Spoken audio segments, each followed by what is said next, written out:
Hi, this is Arthur. You're listening to my friend, Chakena Sims, on Two Broads Talking Politics, part of the Debcast Podcast Network. Bye, y'alls.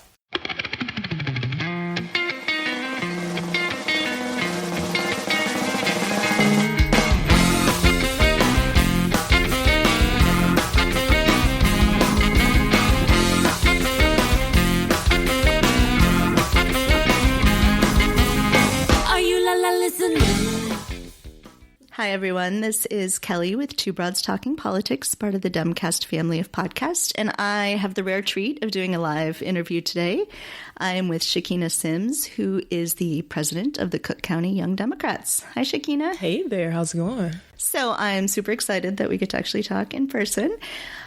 So maybe just to sort of start off the conversation, tell me a little bit about how you got involved in politics and how you decided that this is the kind of stuff you wanted to do. Man, like what type of decision was that, right? Man, someone should have saved me. The easy questions first. Oh, yeah. Man, so let's see. I was in high school, actually. I fell in love with history, and I kind of delved into political history. I started reading about like a lot of our local Chicago legends. And I said, this is just really fascinating stuff. I used to compete nationally in National History Day competitions when I was in Chicago public schools. So it just got to the point where I was tired of just being in archives and, just reading books. I was like, I want to meet some of these people. So I would just cold call like Tony Preckwinkle's office or like David Galland and all of these other folks who used to work with Harold Washington. And I said, hey, I want to interview you because you're a vital element of my story.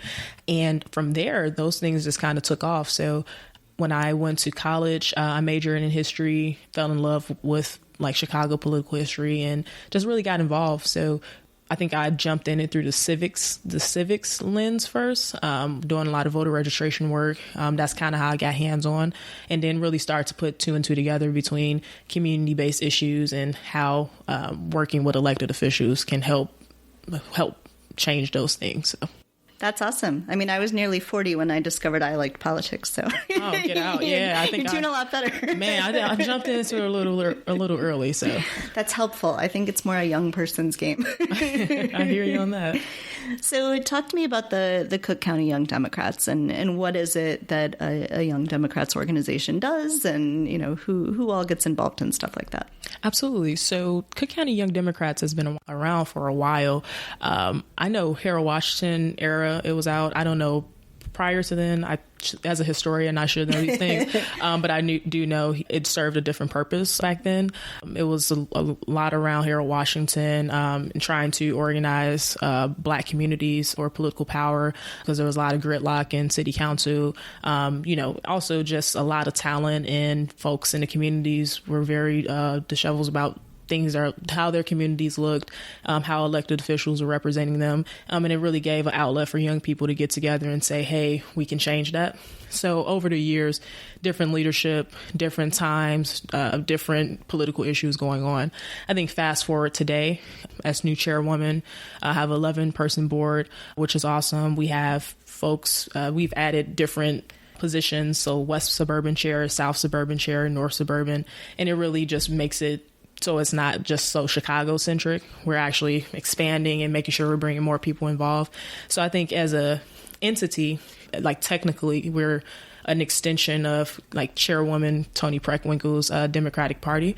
So we're the Young Under 35 chapter. We're our own executive board. We have our own bylaws. We do our own voting. But throughout the county, there are chapters. So every ward and township can have a chapter. There's a process and get involved with it. Some have more active chapters than others, but they have their own separate thing too. So as an executive board, we do our own thing, but we also like kind of oversee the wards and townships and just help provide guidance because on a ward and township basis, they have their own different like landscapes and constituencies and what their interests are. So we just provide a lot of support. What do you think the level of engagement is right now among young people? I hate that I'm not young anymore. Under 35. But I think this is the group that so many of us really hope are going to be really active right now and really active in 2020. Do you find that that's the case, that people are really excited, that young people are really excited about politics, really interested in politics right now? What does that engagement level look like? I think young people are more engaged in the political process now than historically. I think that with technological advancements, more resources, more spotlight on young people, more young people having positions of power to really speak truth to power and shed light on issues. Like I mentioned, social media definitely helps a ton that my parents and grandparents didn't have the luxury to have. So I think that politically, like we're charged up, we're ready. I think that getting young folks involved with the Democratic Party is a totally different thing. I think civically, we've made a lot of strides. We see more young people register to vote. We're increasing voter turnout. You see a lot of nonprofits that are focusing on young people. Even employers now are adding young people to their diversity quotas, right? So people know that the power of young people is very prevalent, and that's not going anywhere anytime soon. I think when we're talking about party politics, I think historically, Democratic Party hasn't done a very good job of garnering young support. And I think having positions like the one I have, it's in actually having some folks that respect me and really having an ear to power is really cool to make sure that our issues are front and center and actually have the resources to kind of back it. So I think we have a long way to go to really get young people to understand the correlation between voting and community and actually get out to vote. But I know the conversations are definitely taking place because of numerous civic engagement roles that I hold outside of Cook County Young Dems. I know young people care about a lot of things. It's just about how do we take that next step. What are the kinds of issues that you hear from people that are in the Young Dems or young people who maybe aren't ready to join the party? What are the kinds of issues that are really driving their engagement? Absolutely. I think it really depends on where that person lived and their lived experience. I know the few issues that I hear constantly is climate change and also just like income inequality. And like even income in general, just looking at student loan debt and that sort of thing of like who has debt and who doesn't, who has access, who doesn't. So I think those type of issues, they're really prevalent around young people right now. And I mean, gun violence, although it's in some areas that's a little higher than others, I think, people are talking about gun violence across the country, regardless of where you stay. The conversations does look different. But that's the beautiful thing about it is being from Chicago, having a lot of friends who do really good work, both locally and nationally. We're able to kind of tailor those conversations to young folks, particularly in high school right now, is like, hey, this isn't normal. This isn't the way it has to be. And you have the tools at your disposal to kind of change that. We don't have to settle for what we see every day. And that's kind of the beautiful thing about having that access right now. What do you think are some things that the party, the Democratic Party, can be doing to message to young people to make sure that they can get that connection between these are issues you care about and these are issues we want to do something about, and we as a party do care about you and your issues? I can totally understand why there is a disconnect, but what are ways that the party can sort of work toward bridging that gap and making sure people see that connection? Well, I think I'm going to take a little non-conventional way of saying this. One, when you invite young people to these spaces, we're not just here to check off a box and say, hey, we have a young person here. Like when we're talking, I actually take notes, ask really pertinent follow-up questions to figure out how to best support what we're doing. I think far too often I've gone to conferences and meetings and stuff, and I'm just here talking, and then when we leave here, there's no follow-up, nothing. It just kind of falls through, but they're like parading around and say, hey, like, we had X amount of young people in this meeting today, and they were great, but like, no follow through. Yeah. So I think one, when you invite us to these spaces, actually take us seriously and don't waste our time. Number two is just when we talk about engagement, making sure that we're opening our doors for all young people, not just the young people we think aren't going to stir the pot, or this person knows this person, so they're safe to be here. We need to reach to our grassroots folks. We need to be in the political spaces, the government spaces, the tech spaces, because everyone has different perspectives about how to address problems in our communities. And when we limit it to just the folks that we're familiar with, including myself, we're not getting alternate perspectives about things and to really be innovative and creative.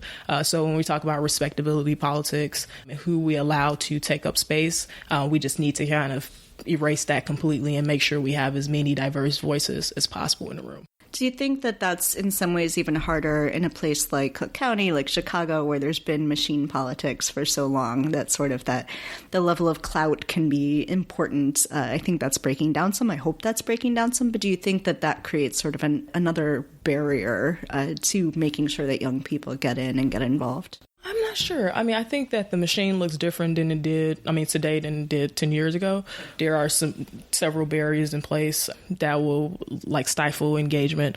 But I do think that it's important for folks like myself and my board to make sure we're reaching back and make sure we're not just keeping our access and resources to ourselves. Invite our friends from our communities to come to these things, tell them to share these flyers within their networks. I think it's going to change with us. I think, as you've seen several structures now, young people are kind of really flipping things on their head. So it's up to us not to get complacent and make sure we're really thinking innovatively about ways to bring more people in. So I don't want to put the onus too much on the party, because at the end of the day, the party is going to be the party, and those things change with that outside pressure. So when we have young people fired up, when you're going to push the party more to the left, and we're going to have more folks that, like me, my age, my race, everywhere, geographical diversity as well, really changing the representation in the party, locally and nationally. So I wanted to ask too about, you are on the board, the president of the board, I think, for Chicago Votes, for their C4. So way back when the podcast was a baby podcast, 2 years ago. Yeah, you're big time. I don't know about that, but we had some people from Chicago Votes on, but our listenership is probably completely different since then. So talk to me a little bit about what Chicago Votes is doing and what the aim is with that. Absolutely. Just kind of give you a little background about my involvement in Chicago Votes. I started as a fellow, and in 2013, I was coming home from college for a summer, and essentially I'm not sure if you know the Posse Scholarship, but I'm a Posse Scholar, and they have a job board, career center, and someone sent me a link to this flyer and said, hey, this organization is looking for fellows. You should check it out. Civic engagement, voter registration.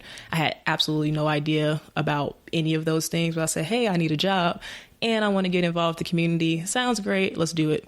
So essentially what that meant was traveling throughout Chicago's neighborhoods in 95-degree heat with a clipboard, trying to register people to vote. Like I said, never done it before, but it was a very rewarding experience. As you see, fast forward, I'm still involved. So just thinking about how we've evolved over time, we started very voter registration centric.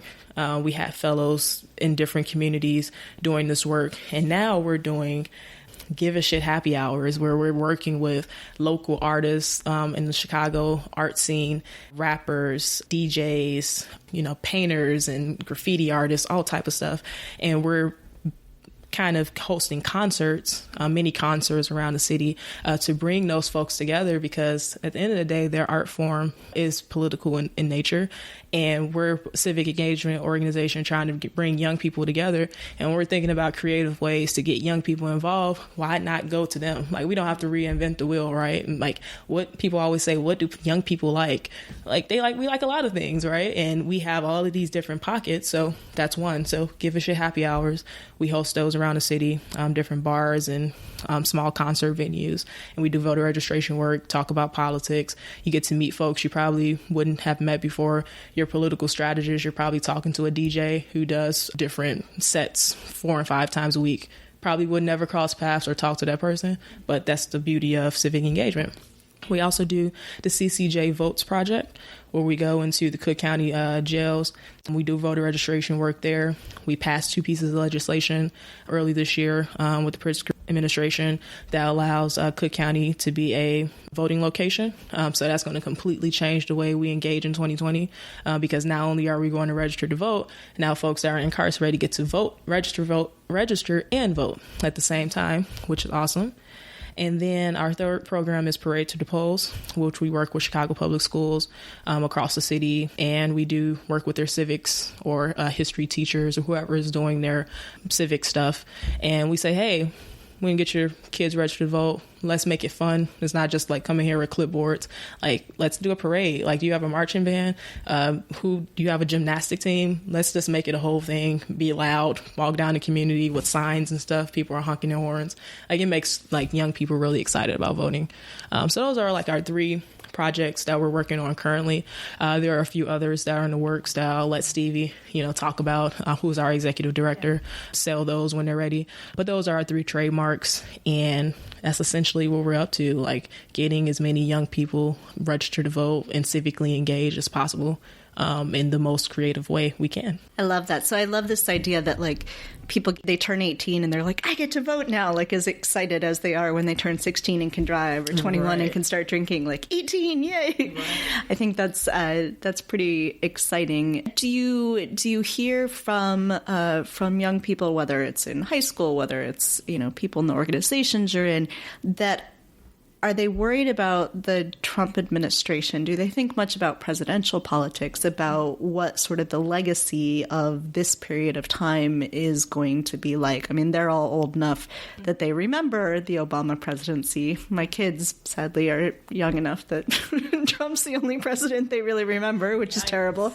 But, what does it, do you think that is something that people are thinking particularly about as young people? It sort of consumes me all the time, but I don't know if people who are younger than me are thinking in the same way about that. Yeah, so when we go into spaces, we're a C3, right? So we can't really talk about, particular people, but young people, however, whatever way they want to express themselves, we don't censor that. I will say, just personally stepping out of my Chicago votes hat, like, yes, there are a lot of young people always talking about Trump and the pervasive actions that are really pushing our communities back, the discrimination, this idea of fear. I think young people are really thinking about their parents, and it's really sad because it's twofold, because this is like lived experience. These are folks, they have to go home every day with this idea of fear in their minds and not really knowing where the country is going. This also kind of plays on this idea of where young people feel that their vote doesn't matter. When we see these type of results, it's kind of hard to convince folks that, hey, if you go out to vote, we shouldn't have this happen, but it did. So it's kind of hard to unexplain that. I don't even know if that's a word, but yes. So that's kind of the hard part. But at the same time, if you flip it on its head, it makes a lot of young people really motivated. And they're saying there's no reason why these things should happen. And if we do X, Y, and Z, we can make sure it doesn't happen again, because they're thinking about their younger siblings. They're thinking about their parents. So I don't think this is unique to our generation by any chance, but when you think about how voting is not just for ourselves, but for our collective communities, I think that's the thing that really gets us going. And I see that's what the spark in their eyes really hit when they see that it's not just a vote, right? And it's not just now, it's for tomorrow, it's next week, it's next month, it's next year, it's forever. I will say it's definitely a thing. You're running to be a delegate for Elizabeth Warren for the presidential election. Can you talk a little bit about why you're drawn to voting for her and how you got involved with running to be a delegate? Absolutely. So, I mean, we have dozens of people to choose from. I think that ultimately, I'm a big person. I believe in the power. So as a community organizer, I believe in the power of conversations. But I also know that conversations aren't just what we need. We need folks that actually have the savviness, the willingness to actually go out and act. And I think that's the thing that really made me attracted to Warren's campaign, her candidacy in general, because people laugh about, I got a plan for that, but she does, right? And it's kind of refreshing to know that when people raise their hand for these different positions, they actually have the background, the political will to really take on these systems that have really marginalized folks like myself and my family for so long. And it's not just, I wasn't looking for a perfect candidate by any means, just someone who I know who can get the job done, who's a policy wonk, because I think unfortunately now we have a lot of elected officials that really don't understand policy or don't really sit down and try to read to understand policy. So they sign off on a lot of things that look good on paper. When you go into the weeds, it's actually really bad for us. And we've seen that time and time again. So someone who is actually geeked out about those things makes me happy. So I'm a part of Black Women for Warren committee, and so I was amongst the first 100 Black women to raise our hands and say, hey, we're supporting. And we know it's not about perfection, it's about accountability. We know it's not about the perfect candidate by any means, but who's willing to go after these systems that continue to marginalize us. And she's, as from what I see, is the best person to do that.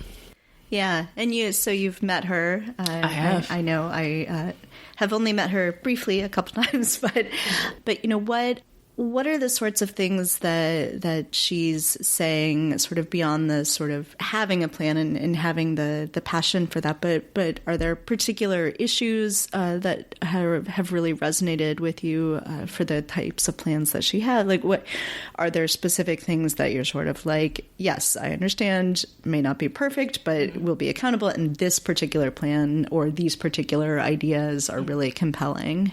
So, I mean, she has so many plans, right? I know. I think the best way for me, so I won't kind of go down the rabbit hole of going all the plans that I think are awesome, is that she looks at it from the lens of race and gender and understands how those two things compounded have really enforced the status quo for so long. So if those policies have been written like with a very keen eye to figure out, hey, are we just talking about white people or white women being empowered, or are we talking about liberation of all peoples when we're talking about this?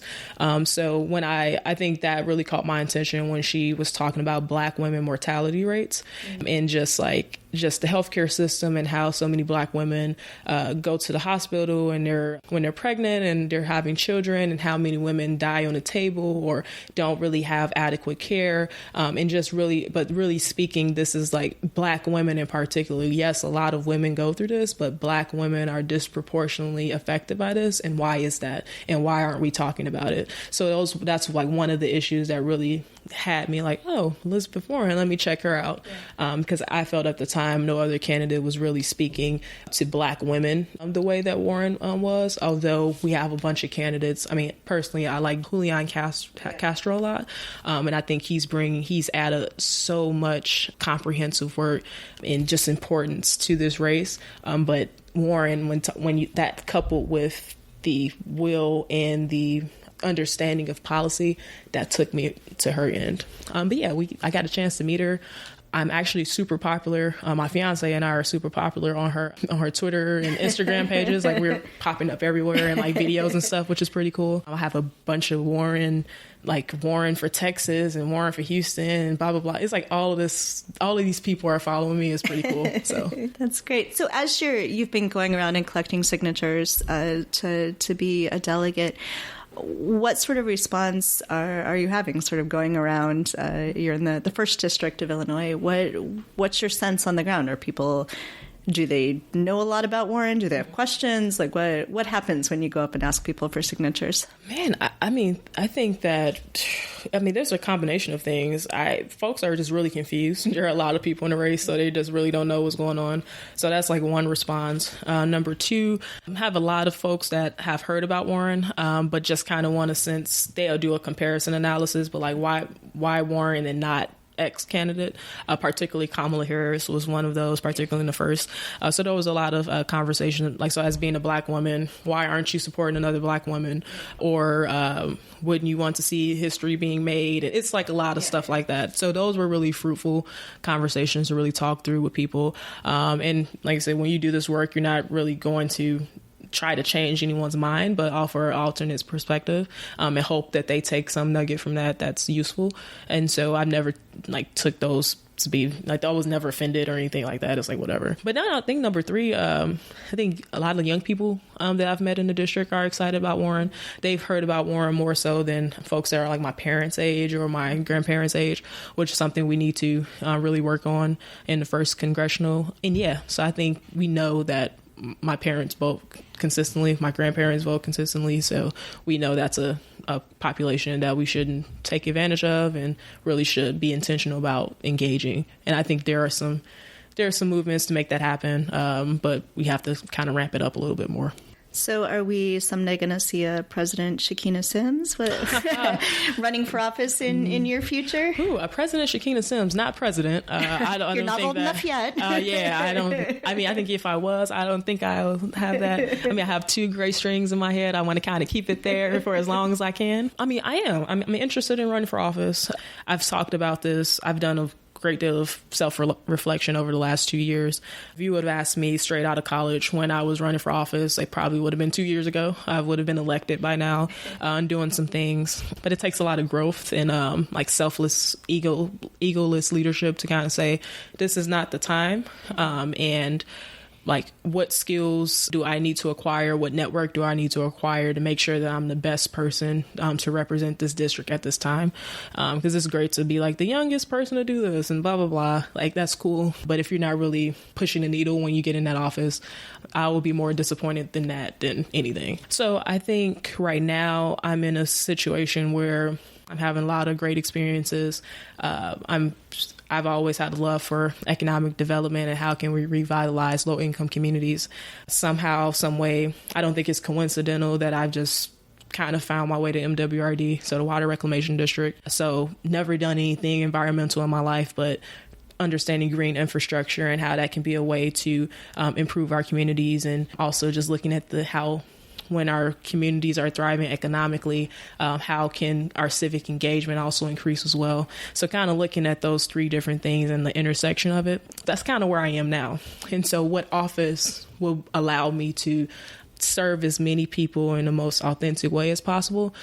Also be able to do the things I love around economic development, civic engagement, and really push policies for that. Haven't figured it out yet. Long story short, but and we live in a region where there's a glut of candidates all the time.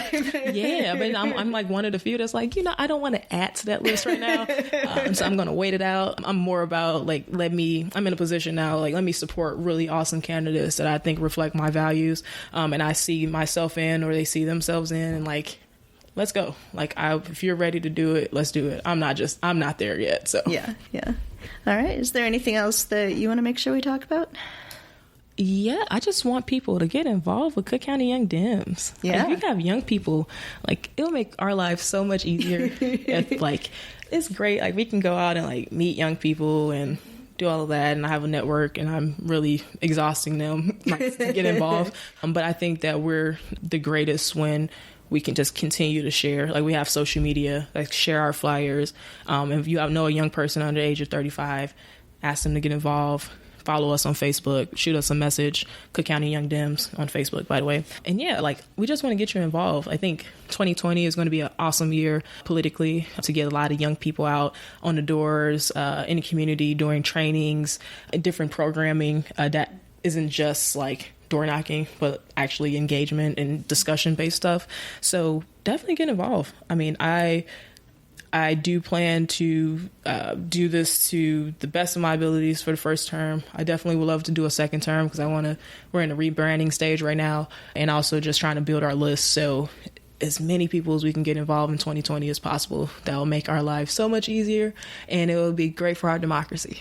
All right. Excellent. Well, thank you so much for coming over to my house, which is super exciting. No, thank you for having me. And talking to me on the podcast. And we will put links up on our website to Young Dems and Chicago Votes and your Twitter so people can follow you too. Yay, follow me. I follow back, everyone. Although it probably doesn't look like it, but I follow back. So yes. All right. Awesome. Thank you. All right. Thank you for listening to Two Broads Talking Politics, part of the Dimcast Podcast Network.